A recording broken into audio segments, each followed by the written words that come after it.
एक गांव में भोलू नाम का एक नौजवान लड़का रहता था। जैसा उसका नाम था वैसा ही उसका स्वभाव भी था, एकदम भोला सा। वह ज्यादा दिमाग नहीं लगाता था।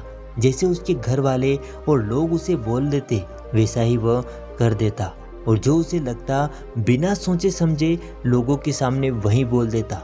भोलू के घर की आर्थिक स्थिति काफी अच्छी थी। उसके पिता के पास खेती करने के लिए पर्याप्त जमीन थी, जिसमें अच्छी खासी फसल हो जाती थी। भोलू के माता पिता काफी दयालु स्वभाव के व्यक्ति थे, लेकिन लोग उनके इस दयालु स्वभाव का गलत तरीके से फायदा उठाते थे। गांव के लोग अक्सर अपनी मजबूरी सुनाकर, मिट्टी और चापलूसी भरी बातें करके उनसे अनाज और पैसे उधार मांग लेते, लेकिन लौटाते समय आनाकानी करते और तरह तरह के बहाने बनाते। भोलू के माता पिता भी अपने शांत और दयालु स्वभाव की वजह से लोगों से अपना उधार वापस लेने के लिए दबाव नहीं डालते थे। इस तरीके से दोस्तों, रिश्तेदारों और गांव वालों के बीच उनके बहुत से पैसे उधार के रूप में फंस चुके थे। इसके बावजूद अब भी अगर कोई उनके पास अपनी मजबूरी सुनाकर रोने लग जाता तो वह उसे भी धन और पैसा उधार देकर उसकी मदद कर देते थे। शायद अपने माता पिता की वजह से ही भोलू का स्वभाव भी इतना भोला था। इसी बीच भोलू के माता पिता बड़े धूमधाम के साथ भोलू की शादी भी कर देते हैं, लेकिन भोलू की पत्नी स्वभाव से थोड़ी तेज और नाज नखरे वाली थी। इसलिए वह अपने मन मुताबिक खर्चे भी करती और अपनी बातों से घर वालों को दबा कर भी रखती। लेकिन भोलू अपनी पत्नी से बहुत प्रेम करता था। वो उसकी हर इच्छा पूरी करता और उससे अपनी सारी बातें साझा भी करता। इसी तरीके से कुछ साल बीत गए, लेकिन एक दिन अचानक भोलू के पिता की तबीयत खराब हो गई। उन्हें गांव के वैद्य के पास ले जाया गया, लेकिन गांव के वैद्य को उनकी बीमारी का पता नहीं चल पाया। तो फिर उन्हें नगर के बड़े वैद्य के पास ले जाया गया। वहां पर जाकर उन्हें पता चला कि भोलू के पिता के शरीर में कर्क रोग, कैंसर की शुरुआत हो चुकी है। वैद्य ने भोलू की मां को बताया कि वैसे तो इस रोग का कोई इलाज नहीं है, लेकिन क्योंकि इस रोग की अभी शुरुआत है, इसलिए अगर सही तरीके से उपचार किया जाए तो संभावना है कि रोगी को बचाया जा सकता है। लेकिन इस उपचार में समय और धन दोनों की बड़ी मात्रा में ज़रूरत है।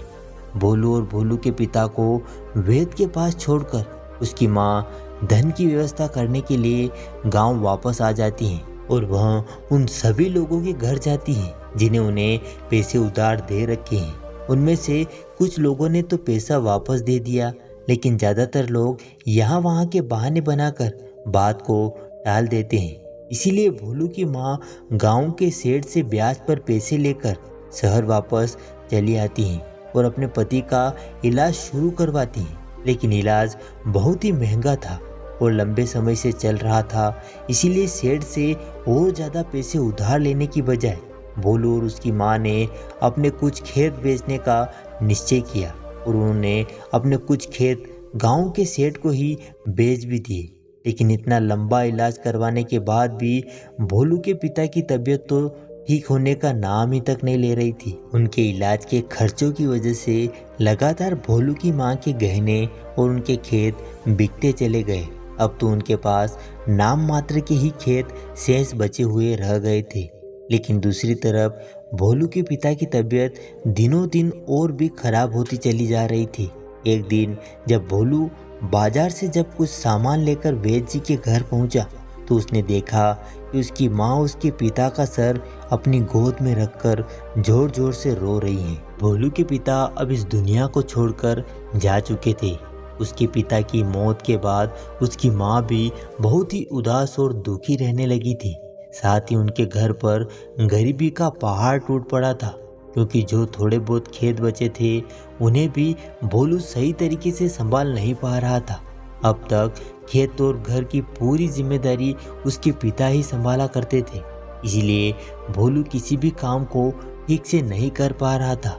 भोलू की पत्नी, जिसे मन मर्जी खर्चा करने की आदत थी, अब उसके फिजूल खर्चे भी बंद हो चुके थे। इसीलिए अब वह अपने सास और भोलू से खुश नहीं थी। घर में रोज छोटी छोटी बातों पर झगड़ा कर लेती, लेकिन भोलू और उसकी माँ चुपचाप उसकी बातें सुन लेते। भोलू अपने साधारण स्वभाव की वजह से अपनी सारी कमजोरियों, पिछली गलतियों और सारी बेवकूफ़ियों के बारे में अपनी पत्नी को बता देता। बाद में पत्नी उसकी इन्हीं बेवकूफ़ियों के बारे में बोल बोल कर उसे ताने मारती और कई बार तो अपने मायके वाले के सामने उसे जलील भी करती। भोलू को लगता था कि अगर वह अपने दोस्तों और रिश्तेदारों से अपनी मजबूरी और दुख के बारे में बात करेगा तो लोगों से उसे सहानुभूति और मदद मिलेगी, लेकिन लोग उसकी मजबूरी सुनकर उसके सामने तो उसे बेचारा कहते, लेकिन बाद में उसका मजाक उड़ाते और कहते कैसा बेवकूफ़ इंसान है, इसका बाप भी बेवकूफ़ था और यह भी बेवकूफ़ है, हम इसकी मदद कैसे कर दे, ये लल्लू इंसान हमारे पैसे वापस कैसे करेगा। इसी तरह से लोग उसकी पीठ पीछे उसके बारे में तरह तरह की बातें करते और उसका मजाक बनाते। लोग भोलू और उसकी माँ के सामने अच्छी अच्छी सलाह तो देते, लेकिन कोई असल में उनकी मदद करने सामने नहीं आता। ऐसे ही अचानक रात में भोलू की माँ के सीने में दर्द हुआ और वह भी भगवान को प्यारी हो गई। इस घटना के बाद से भोलू बहुत ही उदास और परेशान रहने लगा। काम तो वह पहले से ही ठीक से नहीं कर पा रहा था, लेकिन अपनी माँ के जाने के बाद अब वह घर में ही उदास और दुखी होकर पड़ा रहता। इस बात पर उसकी पत्नी उसे दिन भर ताने मारती और पड़ोसियों से उसकी बुराई भी करती। वो कहती जैसे इसके माँ बाप डरपोक और निकम्मे थे वैसा यह भी है। जब भोलू अपने पड़ोसियों के मुंह से अपनी पत्नी के द्वारा की गई उसकी बुराई के बारे में पता चलता है तो उसे बहुत गुस्सा आता है और गुस्से में वह भी अपनी पत्नी की पड़ोसियों से बुराई कर देता है। उसकी इस आदत की वजह से पड़ोसी अपने सामने भोलू और उसकी पत्नी का मजाक बनाते और उन दोनों की एक दूसरे से चुगली भी करते, जिस वजह से भोलू और उसकी पत्नी के बीच झगड़े होने शुरू हो गए। एक दिन झगड़े के दौरान उसकी पत्नी घर छोड़कर अपने मायके चली गई और यह धमकी देकर गई कि अब वह कभी वापस नहीं आएगी। पत्नी के जाने के बाद भोलू और भी अकेला पड़ गया था और वह पूरे दिन दुखी होकर अपने भाग्य को ही कोसता रहता। कई बार तो उसे विचार आता कि अब तो आत्महत्या ही कर लेता हूँ, लेकिन फिर वह कुछ सोचकर रुक जाता। कुछ समय पहले तक जो लोग भोलू को अपना दोस्त, रिश्तेदार और पड़ोसी बताकर मीठी मीठी बातें करते और उसके पिता से सहायता मांगकर धन उधार ले जाते थे, आज वही लोग भोलू का मजाक उड़ाते और उसे पागल कहते। अंदर से दुखी और पूरी तरह से टूट चुका भोलू बस किसी तरह से अपना जीवन काट रहा था। लेकिन एक दिन भोलू के गांव में एक बहुत ही प्रसिद्ध महात्मा आते हैं। जब भोलू को उन महात्मा के बारे में पता चला तो वह सीधा उनके पास जाता है और उनके चरणों में गिरकर रोने लगता है। महात्मा भोलू को उठाते हैं और उससे उसके इस असीम दुख का कारण पूछते हैं। तो भोलू अपने परिवार की सारी कहानी महात्मा को कह सुनाता है। भोलू कहना शुरू करता है कि लोग किस प्रकार पहले उसके पिता के पास आकर मिट्टी और चापलूसी भरे बातें करके अपना दुख बताकर धन उधार ले जाते थे और वापस देने के समय आनाकानी करते और कुछ तो धन मांगने जाते तो अपने हाथ ऊपर कर देते कि मेरे पास धन नहीं है, जो करना हो कर लो। भोलू इन बातों को गुरु के समक्ष सुना ही रहा था, तभी उसकी आंखों से आंसू बहने लगे और वह कहता रहा कि किस प्रकार लोगों के द्वारा उधार लिया गया धन मेरे पिता की बीमारी के समय भी वापस नहीं लौटाया गया, जिसकी वजह से हमें साहूकार से कर्जा लेना पड़ा और अपनी संपत्ति को भी बेचना पड़ा और इस प्रकार उसके हंसते खेलते परिवार पर गरीबी का पहाड़ टूट पड़ा और किस प्रकार उसके पिता, उसकी माँ और अंततः उसकी पत्नी भी उसे छोड़कर चली गई और अब वह पूरी तरह से अकेला पड़ चुका था। और भोलू रोते हुए, सिसकियां लेते हुए गुरु से आगे कहता है कि गुरुजी, किस तरह वह लोग जो मेरे पिता से धन उधार ले जाया करते थे वही लोग आज मुझे दोस्त, रिश्तेदार और पड़ोसी कहने से इनकार करते हैं और मेरा लोगों के साथ मिलकर मजाक उड़ाते हैं और मुझे निकम्मा, डरपोक और गरीब समझकर मेरी सहायता करने से भी कतराते हैं कि कहीं यह हमारा धन वापस नहीं दे पाया तो। और ऐसे ही करते हुए सभी लोग मुझसे दूरी बनाकर रहने लगे। लेकिन गुरुजी, मैं यह चाहता हूँ कि मेरी जो स्थिति हुई है उसका जिम्मेदार खुद मेरा परिवार है और हमारा भोलापन है। लेकिन आगे से ऐसी स्थिति और ऐसा धोखा किसी को ना मिले, उसके लिए आप कुछ सीख दे सकते हैं तो बताएं, ताकि आगे से मेरे जैसा किसी के साथ ना हो पाए। साथ ही किसी को धन उधार देने से पहले हमें किन किन बातों का ध्यान रखना चाहिए, जिससे हमारा धन हमें ज़रूरत पड़ने पर सही समय पर हमें मिल सके। इसके बाद गुरु थोड़ी देर मौन रहे और फिर बोलना शुरू किया कि किसी को भी धन उधार देने से पहले ये 5 बातें हमेशा याद रखना। आपका उधार दिया गया धन आपकी ज़रूरत के समय आपको ज़रूर मिल जाएगा। गुरु ने पहली बात बताते हुए कहा कि जिसको भी तुम धन उधार दे रहे हो, उसका धन उधार लेने का उद्देश्य पता करो कि वह इस धन का उपयोग किस कार्य के लिए करेगा। ऐसा करने से आपको यह पता चलेगा कि वह व्यक्ति आपके धन को वापस लौटाने की कितनी क्षमता रखता है, क्योंकि इससे आपको यह अंदाजा लग जाएगा। क्योंकि अगर वह इस धन को फिजूल के कार्यों में लगाता है तो आप समझ जाइए कि यह व्यक्ति धन इस्तेमाल करने का सही तरीका ही नहीं जानता, तो यह धन वापस कमा कर कैसे दे पाएगा। इसके विपरीत अगर वह धन को किसी व्यवसाय या किसी ऐसे कार्य में लगाता है जिससे उसे धन की प्राप्ति होगी, तो आप उसे धन दे सकते हैं। अधिकांश बैंकें भी धन उधार या लोन देते समय पहले इन्हीं सभी बातों का ध्यान रखना है। दूसरी बात बताते हुए गुरु ने कहा कि जिस व्यक्ति को तुम धन उधार दे रहे हो, उसका व्यक्तिगत इतिहास जानने के बाद ही उसे धन उधार देना चाहिए। पैसा उधार देने से पहले व्यक्ति का इतिहास जानना बहुत ही महत्वपूर्ण होता है। इससे आपको उधार लेने वाले व्यक्ति के व्यवहार, व्यय और वित्तीय स्थिति का अनुमान लगाने में मदद मिलती है। जिस व्यक्ति को आप उधार दे रहे हो, उसके पिछले काम, उधारी राशि और उधार वापस करने के पिछले अनुभवों को ध्यान में रखें। साथ ही उनका पिछला क्रेडिट इतिहास और व्यवहार भी पता करना उचित होता है। उधार देने से पहले व्यक्ति के साथ खुले दिल से बातचीत करें और विश्वास के सही मायने समझें। इससे आप उधार देने के नियमों को स्पष्ट कर सकते हैं। अंततः याद रखें कि पैसा उधार देने से पहले सावधानी बरतना जरूरी है और इसके लिए सुरक्षित तरीके अपनाएं, ध्यानपूर्वक योजना बनाएं और आपसी सहमति पर अमल करें। तीसरी बात बताते हुए गुरु ने कहा कि पैसा उधार देने से पहले ध्यानपूर्वक सोचना बहुत ही महत्वपूर्ण है। यह एक विचारशील और सावधानी पूर्वक किया जाने वाला कदम है, क्योंकि यह आपके वित्तीय स्वास्थ्य पर बहुत प्रभाव डाल सकता है। अपनी वित्तीय स्थिति का मूल्यांकन करना, ध्यान दें कि कितना पैसा आपको आवश्यक है और जितना आपने उधार दिया है वो आपको किस समय वापस चाहिए या फिर किस समय आपको धन की आवश्यकता पड़ सकती है। उधार दिए जाने वाले व्यक्ति की विश्वसनीयता और उधारी वापसी की क्षमता की जांच करना, उनके पूर्व के उधार देने के अनुभवों पर विचार और उनको जानना महत्वपूर्ण है। उधारी संबंधित महत्वपूर्ण रिकॉर्ड रखना एवं गवाह के रूप में 1-2 व्यक्ति का साथ रखना महत्वपूर्ण है। संक्षेप में कहें तो पैसा उधार देने से पहले ध्यानपूर्वक सोचें और आपके वित्तीय स्वास्थ्य को सुनिश्चित करें। इससे आपके भविष्य को सुरक्षित बनाने में मदद मिलेगी।